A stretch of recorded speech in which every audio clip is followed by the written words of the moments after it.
Tubies! Woo! It's Psychic Bob and Lady Angela. Girl, we are broadcasting live, ain't we, Lady Angela? We sure are. I'm so happy to be here tonight with all of you. Super excited. We're going to have an awesome show. We are so excited. And I want to give a big shout out right now and say thank you to all of you who hung with us last week through all our technical problems. I love you. I'm sorry we got cut short, but we still had a great time. You know, anytime we get together is always a good time. Right tonight, it's going to just be Lady Angela and I. Lord Tony is under the weather, and believe me, I know how that is. He's getting the allergies thing like I had last week. Lady Carol, I think she's just taking the night off. So it's going to be Lady Angela and I, but we are so glad you're here, and I want to welcome you. For those of you who are new here, this is our Sunday night show. It's called The Witching Hour, and it's a gathering of people of like mind. And you know what, Lady Angela, can you talk a little bit about the show? I got to open the chat window here. You know, we get together every Sunday, not just Lord Bob and Lord Tony and Lady Carol and I, but also we have an online group that we'd love you to be a part of. We're a group of like-minded people, kind of a witchy flavor. You know, we believe in Wicca. We abide the Wiccan read. But our group is called the Order of the Purple Cord. And every Sunday night that we broadcast the Witching Hour, it's a way for us all to get together. Now, we're a worldwide group. We have people all over the world. It's free to join, and it's a positive group. It's kind of like a family. You know, we all do our own thing. There's no, on every Monday you got to do this, and every Tuesday you got to do, there's no schedule like that, no restrictions. We all do our own thing, but we get together and we're able to share in a video like tonight, a live video on the Witching Hour where you can actually come and you ask questions you want to know about in our chat. We'll answer questions. We try to get to them all. Sometimes we can't get to them all, but we do our very best. And just we get together and we chat about topics you want to talk about, that we enjoy talking about, and sharing our ideas. And it's just really fun. And our Sunday show, The Witching Hour, is as much a part of all of you as it is us. And we're just so glad you're here to take part in this with us. We are. And you know, I got to thank you for sharing that, Lady Angela, because I got to give some shout outs here. We got Mama Bird's here, Moonface here, AR's here, Sage Claire, Matt Burton, Sage Clark, Matt Burns, Antoine LeVay's here. Yay, Kimmy D's here, Melanie Miller's here, Christian Druid 1313 Clifton's here, Mad Magician Karos is here, Followers of the Old Ways, Sage the Green is here. Yay, Gav's here, all the way from London. Ree Exton's here. Hi, Ree. Hobo Joe's here. Yay, hey, Hobo Joe, so glad you're here. And you guys are the best. Thank you for coming out tonight. You know, I'm trying some more there. I'm having trouble reading the chat, but I hope you know I'm glad all of you are here. Really, I am. So, you know, but well, you know, like Lady Angela said, this is a gathering of like minds. A gathering, I call it the gathering of the tribe. You know what I mean? Didn't you agree, Lady Angela? Absolutely. And a question that Rye Axton just asked us, and also a lot of people ask is, what is the Order of the Purple Cord and how do I join? And Rye Axton, I did see a few comments come in on our Facebook page. I just wasn't sure if those were actually requests to join. They kind of said, hi, hey, and that was about it. But let me tell everybody, we're a worldwide group of like-minded people, okay? We follow the Wiccan read, which means we don't do black magic. We don't throw curses. We believe in the karmic law. If it harms none, do what you will. We would love to have anybody join us. All you have to do to join us, totally free. Just send an email to either Bob or myself. You can contact him at his wonderful new email, PsychicBobHickman@gmail.com, or myself. I've made an email just for Purple Cord requests. It's under OPC, like Order Purple Cord, at rarewiccaspells.com. Shoot us an email or through our Facebook page and say, hey, I want to join. You know, and we'll be happy to answer you back. We'll give you a little bit of info, our contact info, kind of give you a feel for what we're about, and also your official membership certificate that you can print out. A lot of people frame them or put in their book of shadows. So that's the best way to get a hold of us. Shoot us an email, a direct email. Just say, hey, I agree to follow the Wiccan read. If it hurts no one, do what you will. And I would love to join you all. And we'd really love for you to be a part of the family as well. Absolutely. I hope you get some feedback. Lower your volume a little bit, Lady Angela. Oh, yep. Let me do that. Thank you. In addition, I want to just add to that. there is no charge to be a member of the order. We don't charge a membership dues. Membership is free for life. And as Lady Angela says, once you become a member, we're going to give you some information on how to get into our secret Facebook group, which will allow you privacy if you're somebody who's not out of the broom closet. We totally respect that. We're not going to give out your information to anybody. Also, you'll get your certificate, as Lady Angela talked about. Beautiful certificates you can frame. It's lovely. Now, the other requirements, not only do you need to send us an email and state that you'll honor the Wiccan read and that you wish to join, you also need to make a purple cord. You may notice that I'm wearing here, it's hard to see on my shirt, but I've got on a purple cord. I'm going to take off my cord so I can show it to you. But this cord is a beautiful purple cord. It's made of paracord. Lady Angela has one too, and she's going to show you. I have one too, yep. There you go. Okay, so you can see. Now, you don't have to make yours like ours. This is just how we made ours. We made ours out of paracord, which is, I think it's the best substance for a ritual cord. Now, Lord Bob, you have some made out of yarn too, don't you? It doesn't have to be paracord. Absolutely. In fact, I don't have my yarn ones here, but I'll have to bring those next week. But I have some made of yarn, which are really soft, like soft acrylic yarn or cotton yarn. And all you have to do is weave a cord. Now, you can do any weave pattern you want. I just did a simple 3-braided weave, which is standard. Lady Angela has a special weave she does. Mine, this weave I learned from my ex-husband.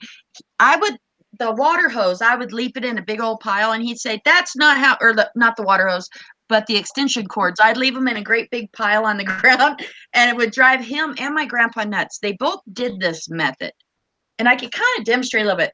They would get on after me. I drove them nuts, and they said, this is how you wrap up an extension cord the right way, but it's a really neat weave. And the ends, you can do the end kind of a different way. I'm going to hold it here. So you make a big loop, then you tuck it through, and you kind of pull it tight, just that loop. Now, what I like about this is you can use paracord or yarn. See, I'm going to poke the loop through again. Just pull it tight, and I'm going to keep going with this. You can use paracord, you can use yarn, you can use whatever you want, and see how it's starting to form a chain? I've been dying to show this for a long time. So here's the loop. You poke it through, you pull it. And it's not really a braid. This is how they showed me on extension cords. But I love it as a weaving pattern because it makes this really neat braid. And you don't have to cut the cord to a length. You just keep on going until it's as long as you want it.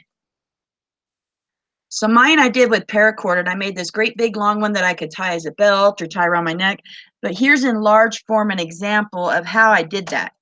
So it's just as simple as that. And you never have to cut it until it's as long as you want. Then you just cut it, knot it, and that's it. What's nice is if you mess up or you want to undo it, like I just demonstrated on my big one, you just pull it. And that's what they did with the extension cord. So that's my little demonstration tonight. Bob, we got great questions.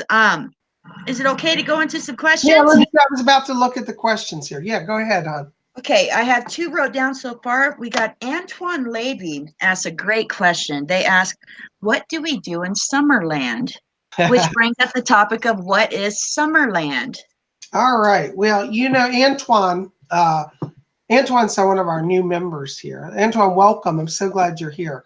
Summerland, first of all, is kind of the Wiccan belief of the afterlife. We believe that there is a place of beauty and rest where the gods dwell, and that after we die, we go there. And it's a time of reflection, understanding your life, what you did good, what you didn't do so good, finding your peace and your balance. And for those who go to the Summerland, they also have the option of returning back to the earth. We believe in reincarnation.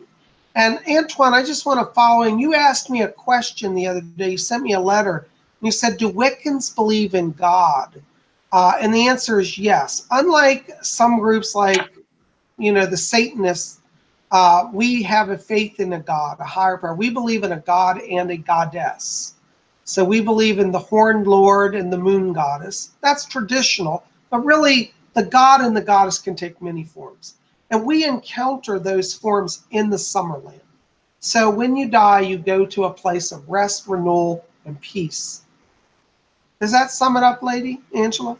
Well, the way I would describe it, it coincides with Bob's, but maybe in my own words. I believe Summerland is the name we witches call our paradise. You know, whenever you pass through the veil, whenever you die, you pass on, you go into that garden, you know, you go into that paradise, the place that you inside your soul envision as that's your actual soul home, that's your heaven. We all picture heaven with the clouds and with all the pillars, and of course that might be your Summerland. Maybe that's a part of your Summerland. Myself, I picture that maybe as a little branch off of the main garden, but the main garden is lush and beautiful and big, beautiful trees and rivers flowing and just flowers everywhere and butterflies and birds. And it's just a paradise, absolute paradise. And Summerland is an old term that describes your afterlife paradise. We had another good question, Lord Bob. Mad Magician Caro says, what are our thoughts on the mystical pine cones? Oh, I love pine cones. In fact, I did a whole video on pine cones. If you go after this video, go to my YouTube channel and sort my videos. You can type in a search for Psychic Bob's pine cone video. Pine cones are an ancient symbol of the god. And they go way, way back. In fact, in ancient Greece, pine cones were actually put on staves, like staves, and carried as signs of the Lord god Dionysus.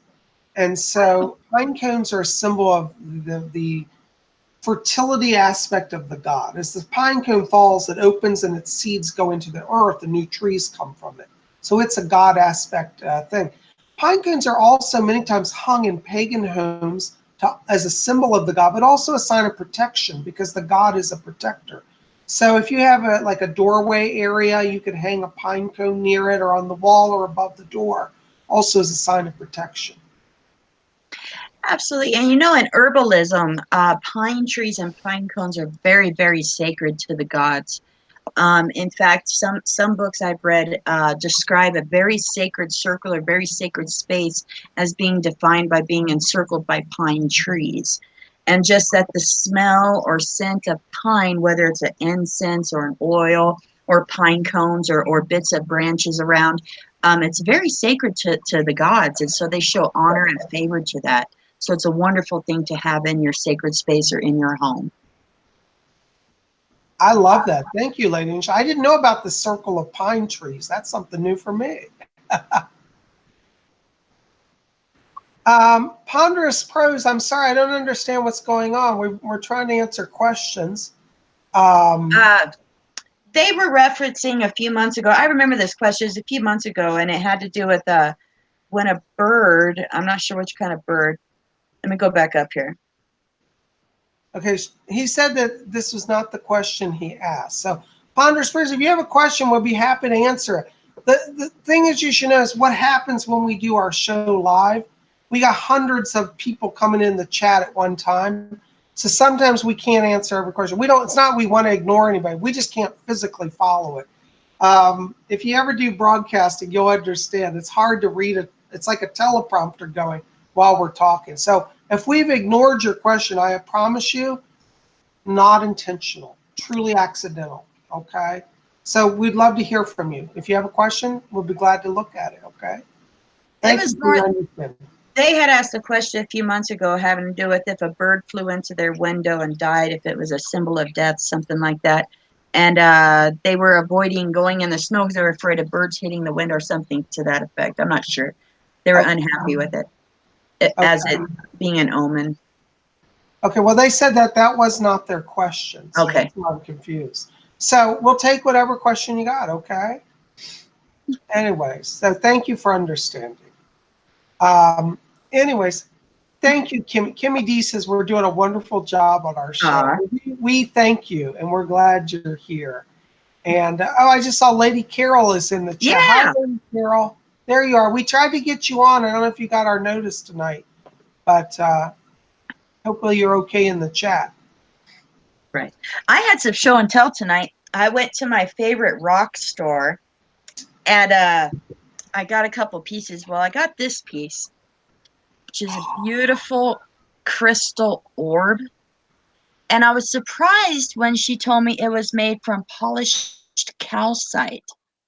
And just the clarity of it made me think it was quartz.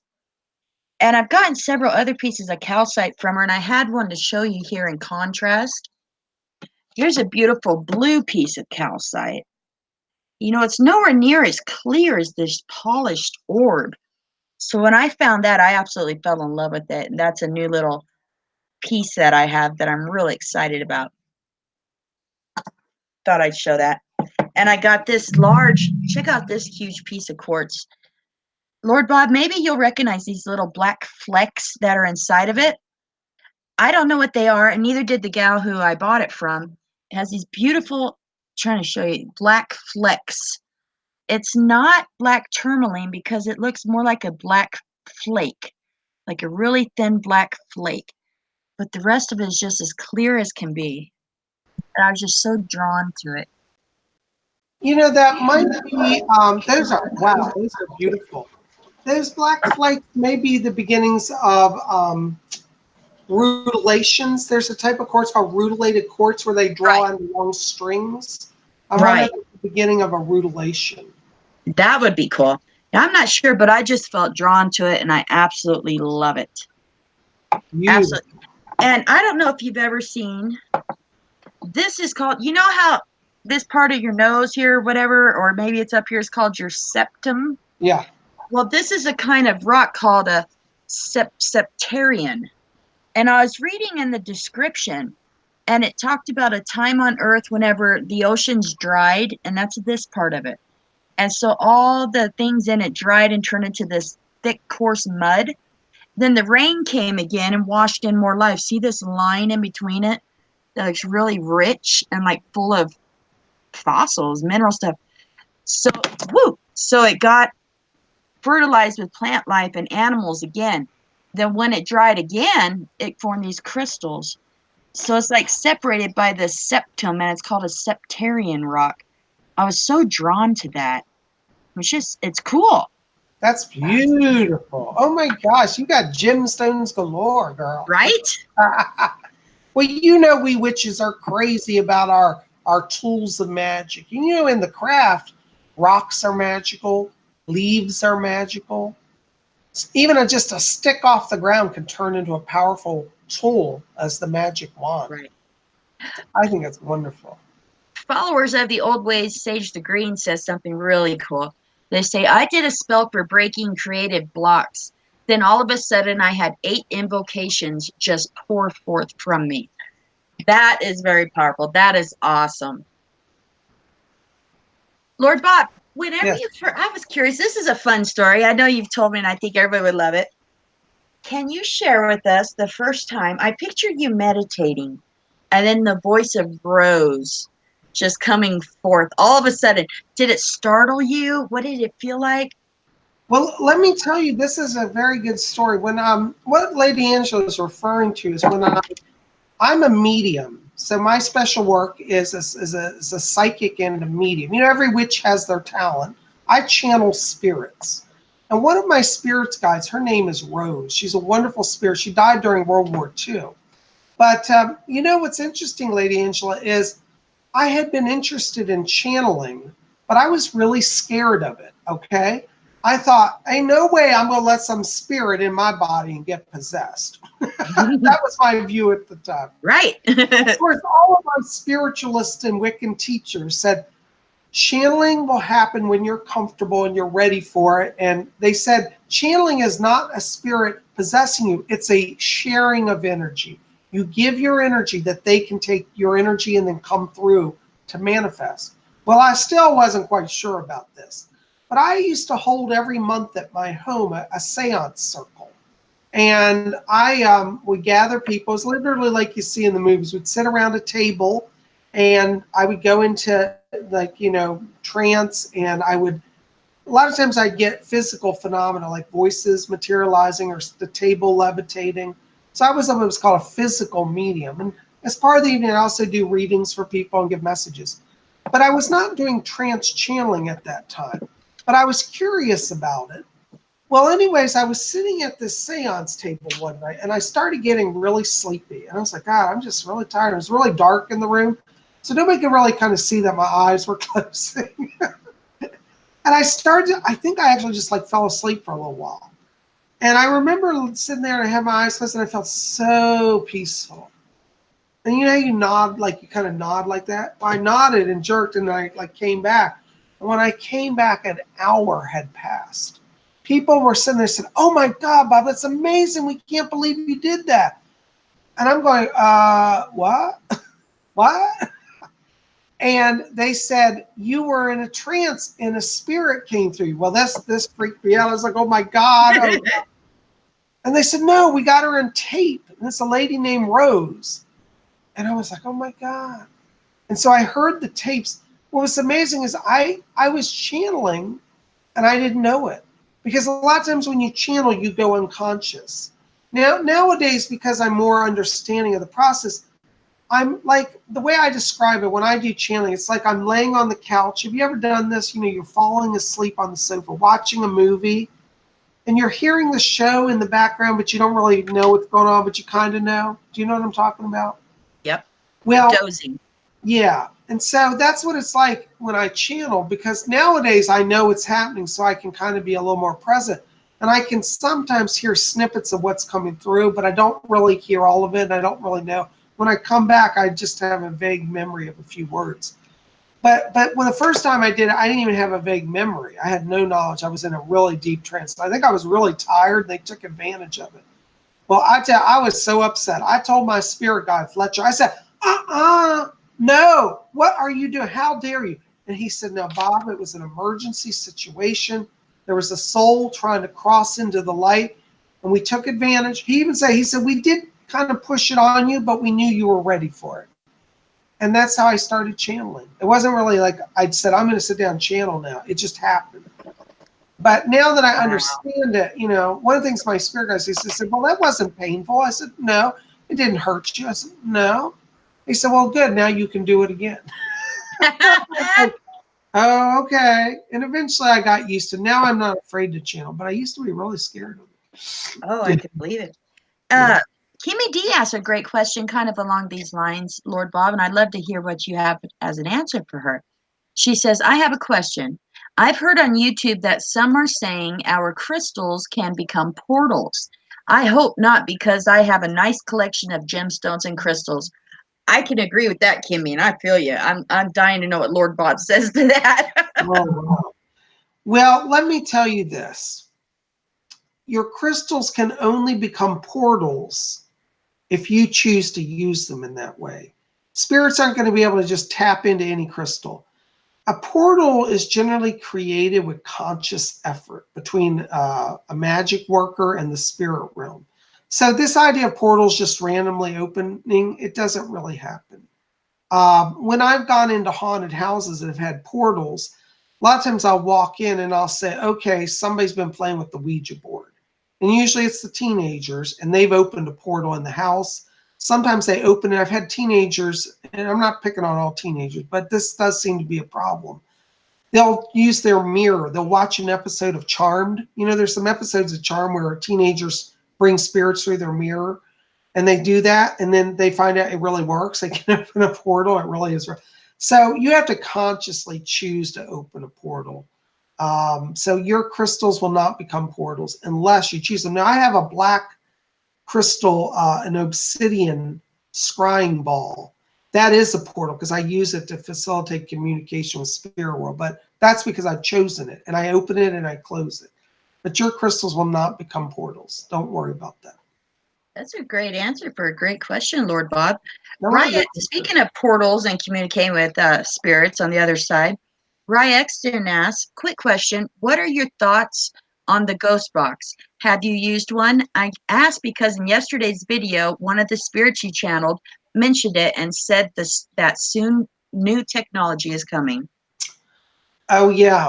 The ghost box, first of all, I'm a believer in it. I've seen it. Me too. A few years ago, I worked on a TV show. It was going to be on Sci-Fi Network. And we used that as part of our TV show program. When we would go on to a haunted location, some of our investigators would bring that. And I actually sat and worked with it as part of the TV show. And I can tell you it really works. Now, what the spirits yesterday were talking about is similar to the ghost box. However, it's going to be more equivalent to a plain radio. The spirits said that, from what I understand, if I got it right, you're literally going to have a device you turn on and you can instantly hear clear conversations with the spirit world. Not like now with the ghost box, you'll get snippets and sometimes it's hard to hear. They're telling that eventually it's coming to the earth, a communication device that will be so clear, it'll be just like turning on the radio with a clear signal. So I'm looking forward to that, you know. And you know, if the spirit world has their mind on something, it's sure to manifest. That's awesome. Good questions. I think that's really good. Christian Druid 1313 says they have astral projected every time they dozed off to the point it scared the crap out of them. You know, I've had some instances like that, but I got to recommend a video here on Spirit Channel that Lord Bob did. It's a guided astral projection session, and he teaches you how to have that silver cord from yourself to your astral body, and he leads you up, and it was an amazing, very powerful guided astral projection session. And, you know, I haven't had a scary astral trip since then, you know, because I learned that technique from his videos. Here on Spirit Channel, he has a lot of very useful, very helpful teaching type videos that can help you with that. Thank you, Lynn.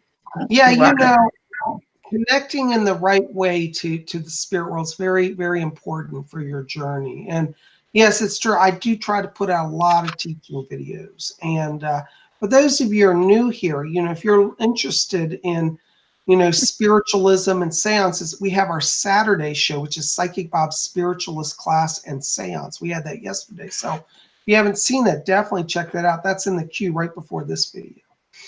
You know, so yeah.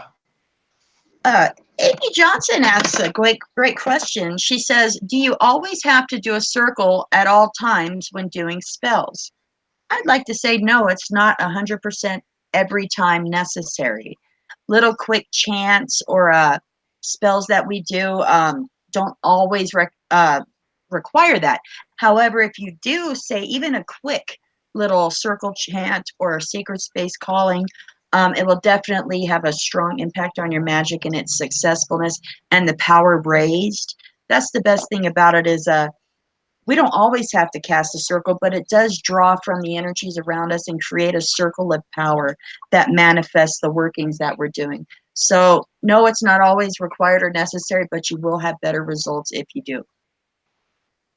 I did. Yeah, hold on a sec. Ree has a question here. Another question, can you access the Akashic records? Can anyone access them through meditation? And the answer is yes. Anybody can access them if you're trained in the proper methods. Remember this, we all come from the spirit world, okay? And over there, we've studied the Akashic records. So really, that knowledge of that access is deep within us. But it does take time and focus to get to that level of clarity. But yes, you can with the right time and the right focus. Lord Bob, Gav doesn't know much about not magic. He asked us, what is not magic? Oh, not magic. Well, every member of the OPC should know about not magic because not magic is actually a form of cord magic. And cord magic is an interesting subject, which I could spend 6 hours on, but I'll be real brief. Cord magic has a few forms. One is you can take a cord of any type and you can shape it into a symbol, like something that means something to you. So if you wanted protection, you might make a big club and put that on your altar. That's a form of cord magic, and visualize and chant power over that. There's also an ancient tradition where witches would tie knots in their cords and do chants as they tie them. So they'd tie a knot and they said, by number 1, the spell is begun. By the number of 2, the spell I will see through. And they knot their cords as they go along. And there's a whole rhyme around that. But basically, it's a set an intent and solidified in the earth plane through the use of a cord. And that's not magic. Now, the other side is what the witches of the sea witches used to do is they would make cords and chant winds on. They'd blow on the knots and chant for the east wind to come, the north wind to come. And if a sailor, you know, in the old days, if you were out on a ship and there was no winds, you could be literally delayed by 5 days or more on your trip. So sailors would take their cords that the witches had given them, and they would say, we need a north wind. So they'd go to the knot that's the north wind. And they'd say, I call forth the north wind, and they would untie the knot. And amazingly, there's a lot of records of this, that like big winds would come to get their ship going out of the water. You know, am I saying that right, Lady Angela? Absolutely. And even to expand on that, some simple cord magic, which is sometimes even called chaos magic, because you're using what you have on hand to do the magic you're doing right now. But another way, this is a very old spell. I think Scott Cunningham has this in one of his books, one of the first ones I ever read. But say you have a big problem you're dealing with. Maybe you and your partner are fighting bad, or there's some major thing that you're wanting to channel and fix. And some very powerful one is you have a cord and you sit there and you channel that anxiety, or even in the opposite way, but you channel what it is you're wanting really, really bad, you know, and then you tie that cord while you're all heated up and worked up. Then you put that cord up and away. And at a later time, another day when you're calmer and a better head and you've thought of this and prayed, you can actually undo that cord, and it sends that energy out to heal it and release it and let that go. That's another form of it. And also how many knots you choose to tie in the cord goes along with numerology magic too, and is also significant to what you're working. Excellent. And to add to that, you know, we in the Order of the Purple Cord should consider our purple cords as a magic tool. And I don't think I've really ever talked about it from that angle, about our cords are also a tool that we wear. It's a piece of, we can do magic with our cords. But as you're weaving your cord, one of the things that we encourage you to do is meditate upon the power of unity.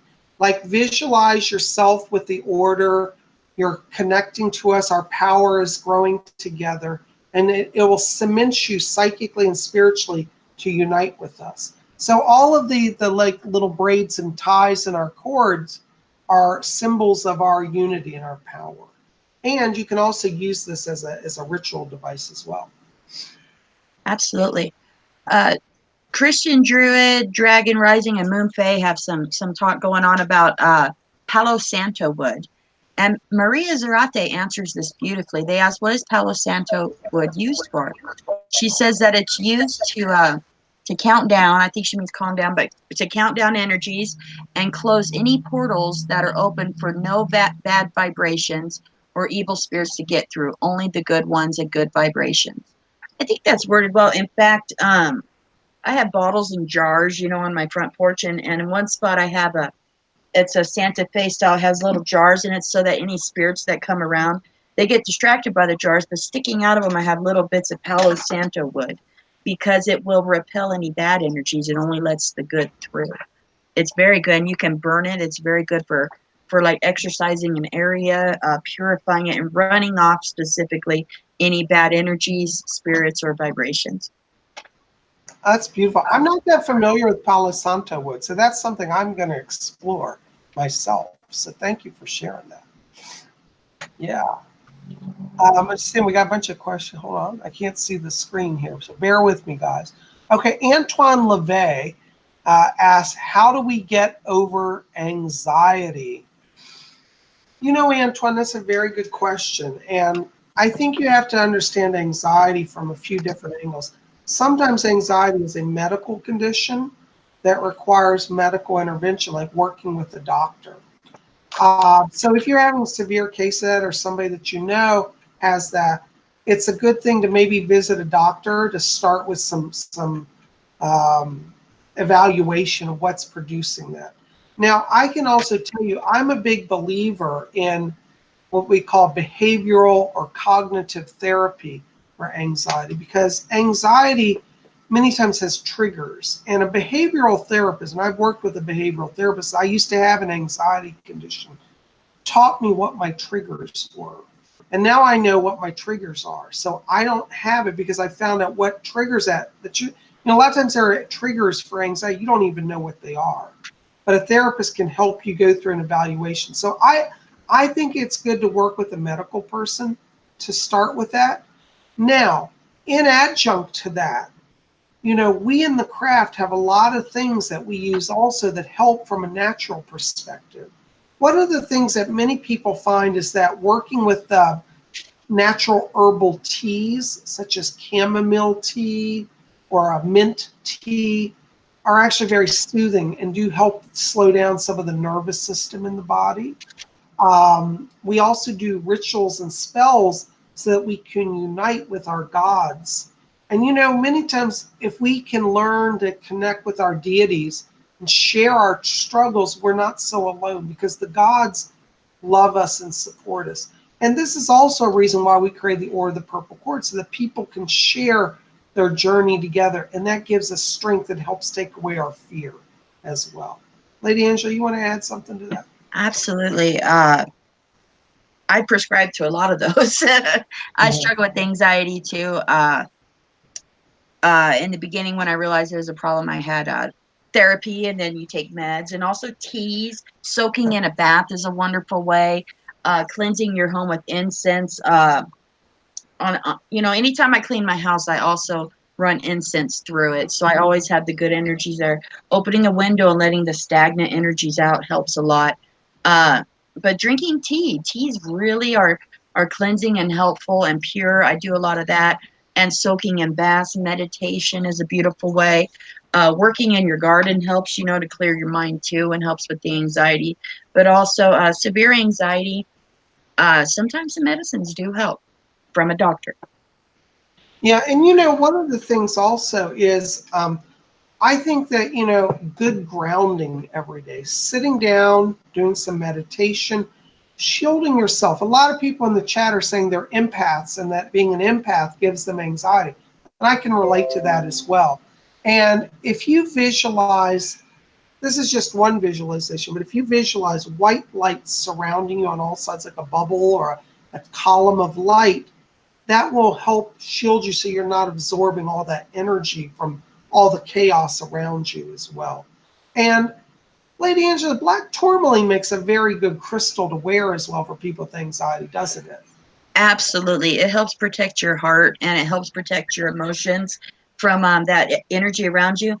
And, for years and years and years, I practiced shielding, where you would create a psychic barrier around yourself to repel that energy. Like, say you're at work and your boss is just kind of pissy today, and so to deal with it, you shield yourself with that glowing light.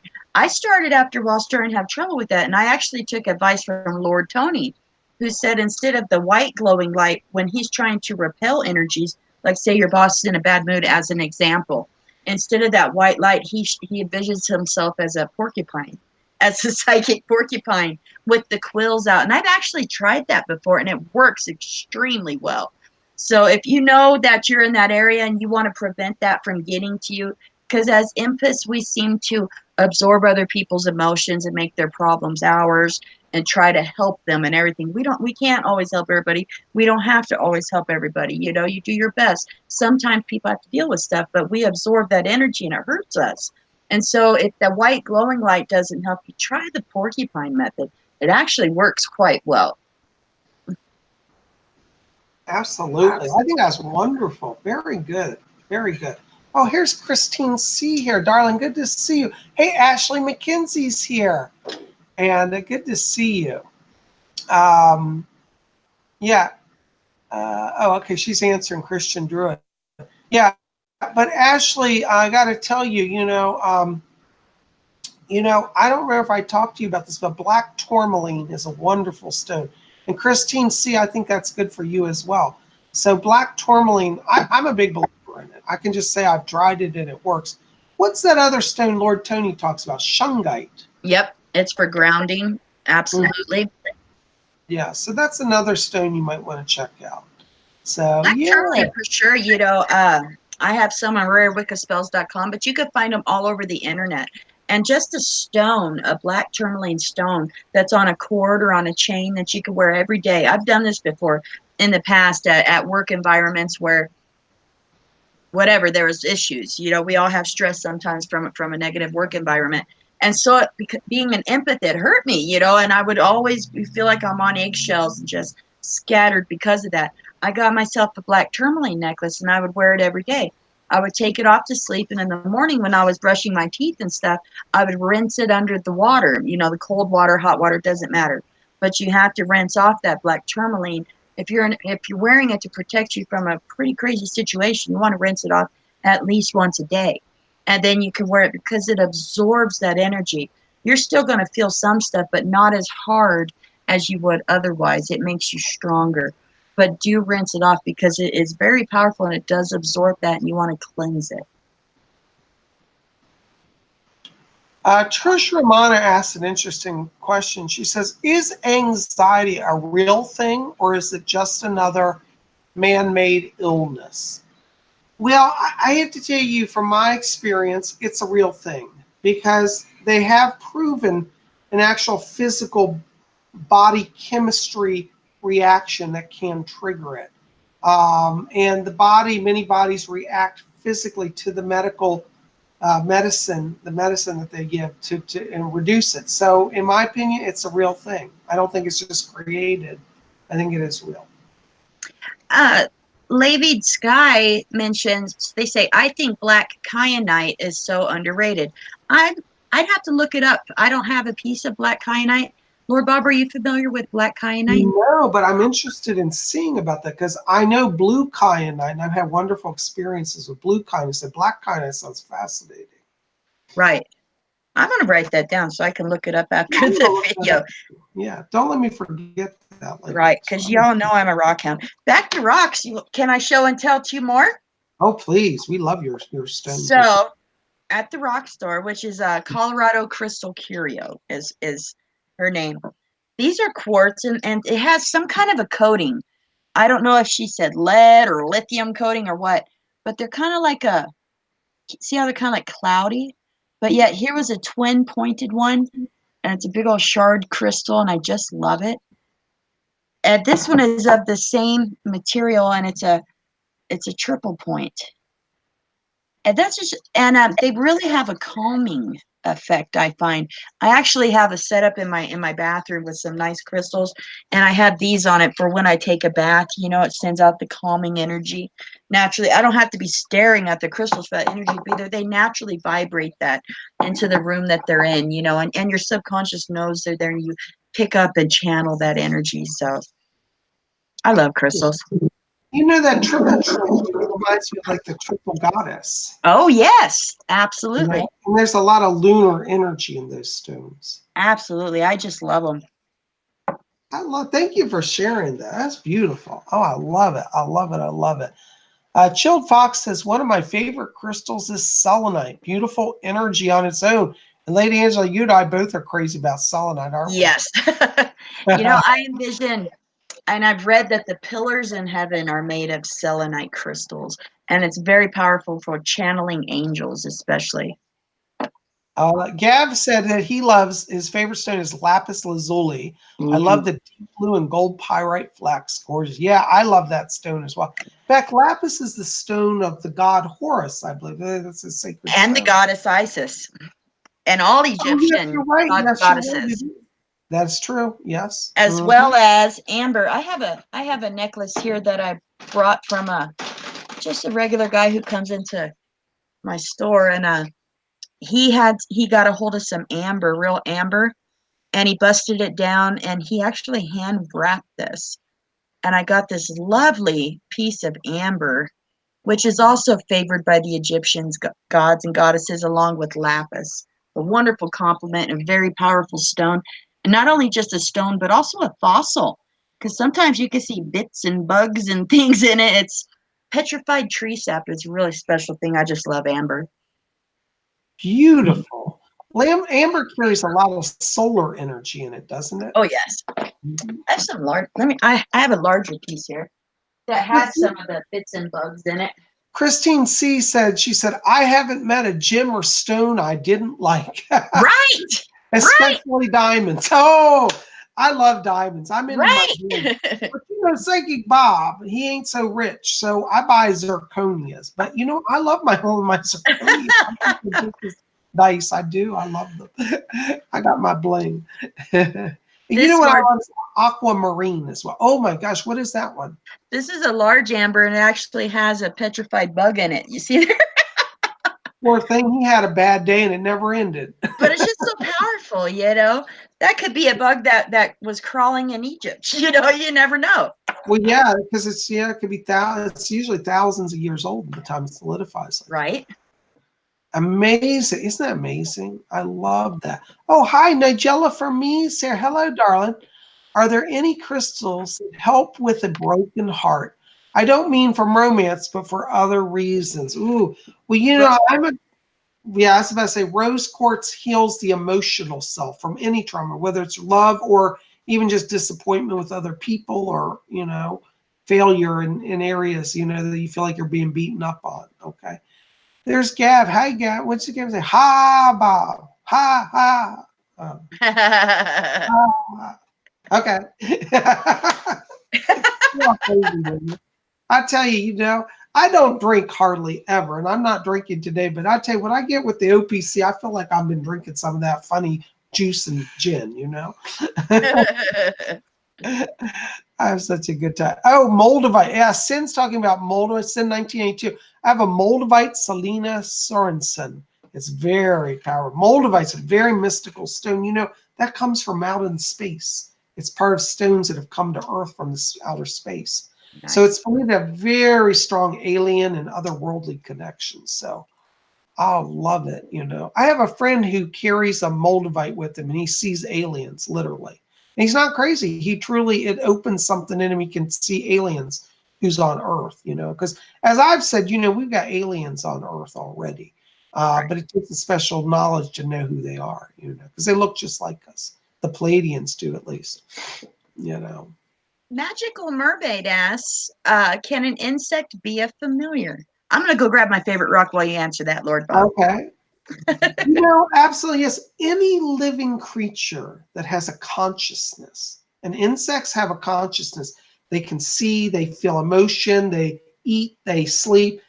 They are a conscious being. They can, yes, be a familiar. In fact, I know somebody who has a pet tarantula, and the tarantula is their familiar. Now, in my world, that would be like a nightmare, okay? No offense to you tarantula lovers, but oh my Lord. I've come a long way in my spider phobia, but I'm not going to let a tarantula in my house, sorry. But yes, insects can be a familiar.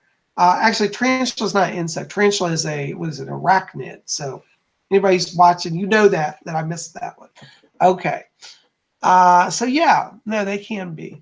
Okay, good question, you know. Lord Bob, you've even had plant familiars, haven't you? Yes, I did. One of my plants, well, he's kind of no longer with us, but he was an aloe vera plant. I saved him when he was a little baby. Somebody took a live aloe vera plant and threw him in the trash. He wasn't dying, totally healthy. And I had to save the poor thing. And it became my plant familiar. And in fact, Christopher Penczak, who's one of our favorite authors, wrote a book about plant familiars. So you might want to check out Christopher Penczak. I think this is called Plant Familiars. Yep, I believe so. Mm-hmm. Yes, he's one of our favorite authors. Here's one of my specials. Oh, let's see. This is one of my favorites. Quartz with all these points. I just love it. And it's large. It's kind of a rough bottom here, so I could lay it different ways. But I like it like this. Looks like it just came out of Atlantis, out of ancient Atlantis. I just love it. And I have ones like this that sit around it on this black table, and it's just one of my favorite things. I wanted to share that. That's beautiful. You know, I just found while I'm decluttering, because I'm terrible. I'm really working on it, guys. I'm getting my house totally down to zero. But I found my precious Lemurian crystal that I lost like 2 weeks ago. The big giant one? Yeah, I found it. I got it back. But I had a panic attack. Because what happened is it fell inside of a box when I was moving stuff, and I couldn't find it. And I went back through those boxes and found it. Hold on just a second. I'm going to get it for you. I know this crystal. It's beautiful. Bob has the best Lemurian crystals. And I don't know if you guys remember from one episode, he has giant emerald this big. Oh, no, that's all the way back in the bedroom today. I know, but you have one. I have a giant Lemurian emerald that weighs about 50 pounds, literally. And I'll tell you the story behind that later. But this is my favorite Lemurian crystal. Isn't that just spectacular? I love it. And I use that when I do channelings and I meditate. I sleep with it sometimes. But the problem is when I fall asleep holding it, then I'll roll over on it and it's painful. But I love it. Anyways, let's see if you guys can see that. Beautiful. Selena Sorensen shares a really neat thing with us. They were answering a question or commenting to Euphoria.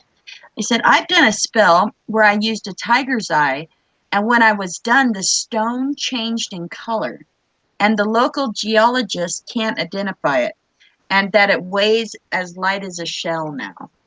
That's amazing. I have worked with crystals doing magic, and sometimes I'll get a different feel or maybe a different hue to them, but that's pretty awesome. That's pretty amazing. I believe that. You know, see, the thing is with people that are not spiritually inclined, don't realize is that magic literally is real. Right. You know, when we practice magic, we touch in on really metaphysical principles that are actually tied to modern day physics. They just haven't been discovered yet. So when you talk about a stone transforming physically, that can happen. Now, it's not going to happen in every spell, but if the conditions are right and depending on what you're doing, yes, it can happen. Rice says, wow, transmutation, amazing. Which, yes, that is a term for that, which is awesome. Yeah. Gab asks, what's the difference, Lord Bob, with the Lemurian crystal? Well, good question here. Lemurian crystals are usually they're not totally clear. They're a little more frosty looking. Like this is not bright clear. And usually that they have on one side, you can't see it here on the camera, but they have what are called striations that, let me see if I can tilt the light where you might be able to see it. They have lines, right? They're lines that go up the side like a ladder. Let's see if I can get this right. Yep. Hold on. Stay quiet. So if you can see these lines, they go horizontal across like little ladder rungs, like you're climbing a ladder. And those are what are called record keepers. And as you meditate, you pass your hands over those lines, and it will reveal to you something that is encoded in the crystal from the ancient civilization. And I tell you, I didn't believe this until I actually did it. And I was meditating as I passed through. It was literally like Akashic records spinning by me. I was like, oh my God, it's real. So, you know, those will help you to tap into that ancient continent of people, their consciousness, their history. And it's believed that many of us now that are on Earth are reincarnated from that. So if you're drawn to Lemurian crystal, maybe that you're reconnecting to one of your past lives. Absolutely. Maria Zarate asks, Lord Bob, how can I learn more about the craft to practice properly? Well, you know, I say that first thing is just do it. I know that sounds simple, but a lot of people, what happens where they get hung up is they start reading a book and then they never actually do the exercises. Right. And, you know, like this, in fact, this is the first book, I've shown this before, but this is the very first Wiccan book I ever read. And let me just show you, like one of the things that they show in here is an exercise to set up your first altar. And they gradually change it as you go through the book. But the idea is that you connect with the gods at the altar. So it says, well, if you want to connect to the gods, you need to make a place to meet the gods every day. So they show a little altar diagram where it's basically you have a god candle, a goddess candle, and then a censer and an offering plate. And that's basically it for your first altar. And each day you go and you put an offering here and you light incense. You light your candles. Now, see, if you want to practice Wicca, you should start with something just that simple. Because if all you do is read it and you never try to do it, you'll never learn it. And I think that truly how do you practice it is you just make yourself do it. Make a time, give yourself time to do it. You're going to have to carve out time in your schedule. But if you do that, you're going to learn the craft. Absolutely. And read, like Lord Bob said, read and do the practices. One of Lord Bob's and I favorite authors is Scott sorry, Scott Cunningham. And I believe Lord Bob's favorite book was that one there, and also Wicca, A Guide for Solitary Practitioner, and his Book of Shadows one. Mine is one he has that's called Earth Power, and also another book called Earth, Air, Fire, Water. Beautiful books by Scott Cunningham. And later on, after I've been practicing many years, I stumbled across the wonderful author, Christopher Penzak, and he has a whole series of year and a day books to learn Wicca and witchcraft, and it's called this Temple of Witchcraft series. And one of his first books for the first year and a day, which practices your inner temple, and it's actually called the Inner Temple of Witchcraft, and it teaches you wonderful ways to develop your abilities and to finally hone your own personal practice. So I'd recommend studying all you can by those two for starters. It worked for us. We love them. So agree with you. So agree with you. Magical Mermaid says Lemuria predates Atlantis. Yes, that is true. It's the most ancient of civilizations. It was revealed to me from the spirit people that actually ancient Lemuria was colonized by Pleiadians. That Pleiadians started the beginning of Lemuria. So that's a whole nother aspect to it. But yes, it's the most ancient of civilizations. Well, you know what's interesting about Lemuria, and Lady Angela, maybe you've heard this. Scientists have now discovered, interestingly, off the western coast of California, underwater, what appear to be underwater cities that have kind of a Greco-Roman design. Yep. And none of this fits the traditional history of that region. And so a lot of them are just overlooking it now. But you can actually go out and take boat tours and see some of those structures through the water now. Yep. Absolutely. Followers of the Old Ways says that she also loves Raymond Buckland, who was Scott Cunningham's teacher. I like Raymond Buckland too. I find he's a little bit more like formal. You know, it's very much ritualized. I kind of think of Scott Cunningham as kind of like a new age in a way. Both are wonderful authors, and when you're starting out in the craft, read all you can and practice all you can, you know, but especially read all you can. And a few people are saying they have a hard time getting a hold of books like that. Amazon's a wonderful source of books. eBay's a wonderful source of books. I have books on my website, rarewiccaspells.com. Also, another wonderful place to pick up books is it's called thriftbooks.com. That's another wonderful place to pick up books. You type in your search terms and there's gobs of them. Also, recently, Walmart.com I discovered has a lot of variety on. I don't know if it's outsourced or what, but they also now have Wicca books available too. So if you can't get it in a local store, get it online. Absolutely. Oh, I'm sorry, followers of the Old Ways. You're a dude. You're a guy. I'm sorry. I had said she, and it's a he. I'm sorry.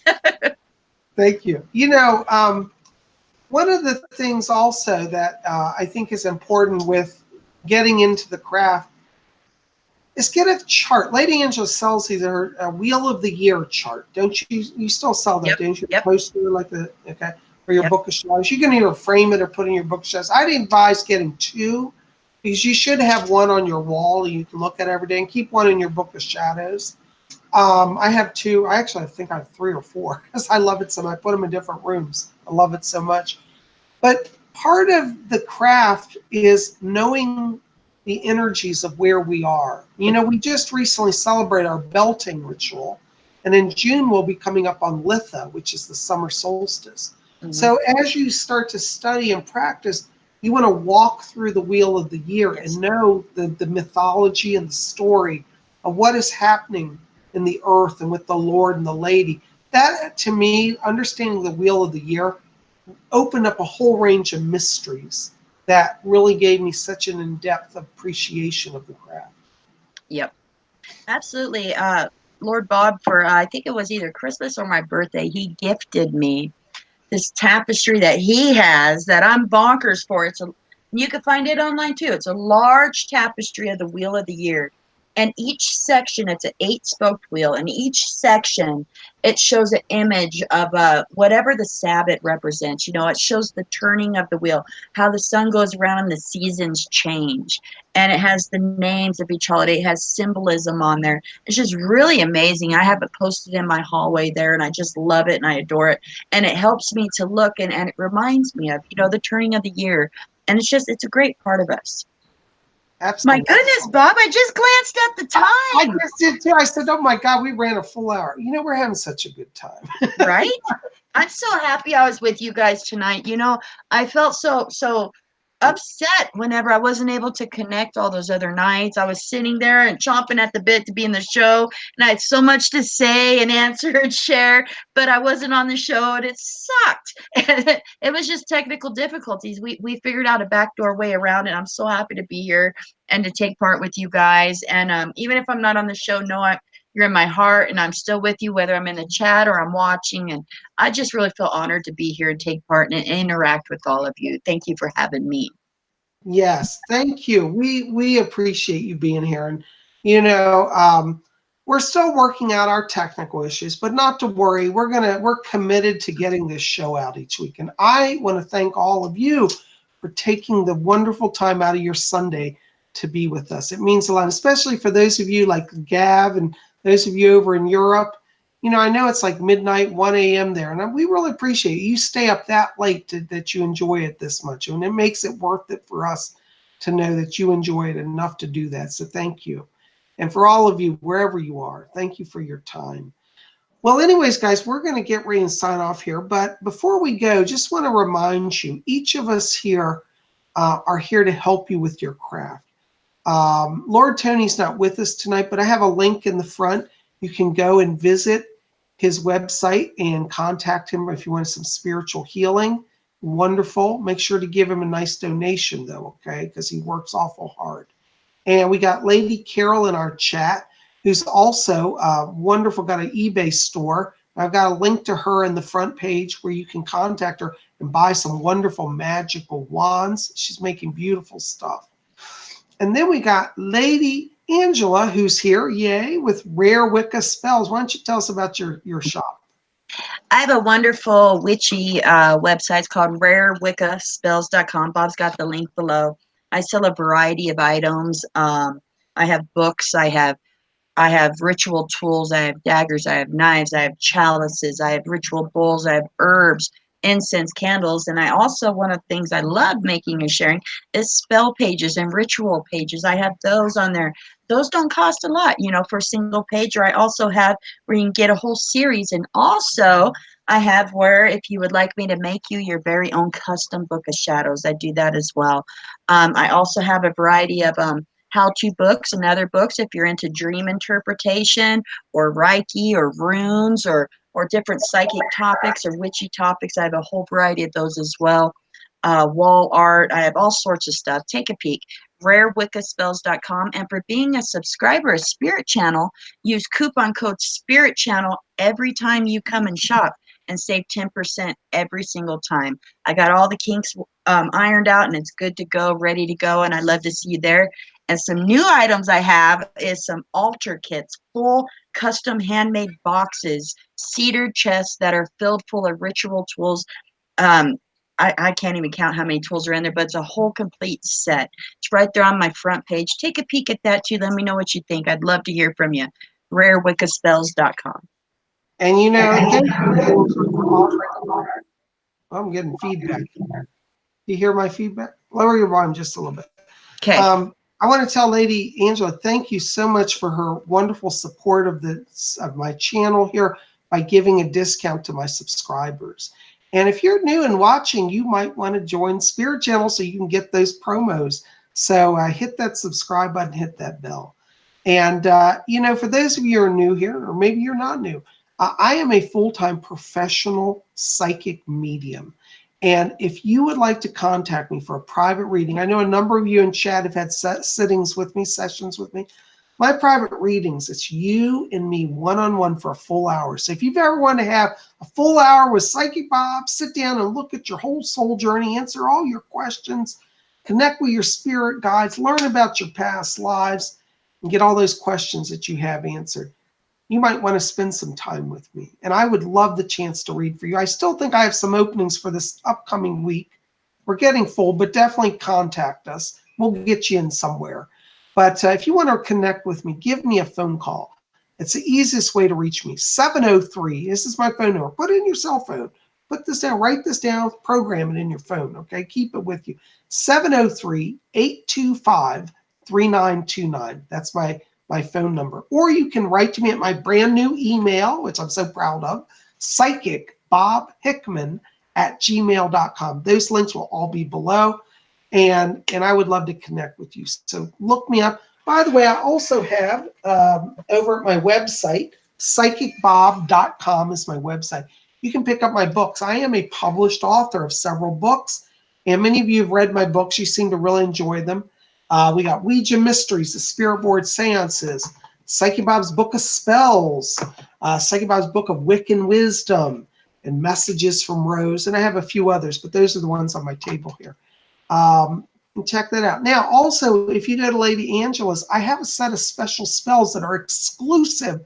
They're not in any of my books. They're not sold at any other site at Rare Wicca Spells. So you can buy some custom-made spell pages that I made exclusively for that store. All you got to do is type in the search box Psychic Bob. You'll pull up his whole category. He's got a favorites category on my website. I said, would you tell people I love these products? And if you want to, well, what does Psychic Bob use when he does magic and rituals and spiritual work? It's all over there. So I hope you'll check it out. My jewelry I wear, to books I love, to crystals I buy. Spells he wrote. Spells I wrote, is all there. So if you want to get on the path, check that out. Well, guys, listen, we're going to wrap it up. Thank you for being here. I love you. Be back here tomorrow, Monday, because we have special video. What's Monday usually here at Spirit? Horoscopes. Yay, horoscopes. We didn't have it last week because Psychic Bob was ailing. I was not doing well. We're going to be good this week. So make sure to come out and get your horoscopes, see what's going on in the stars. We'll have that tomorrow, so check back here. Guys, thank you for being here. Hope you have a blessed night, and may all of you always blessed be.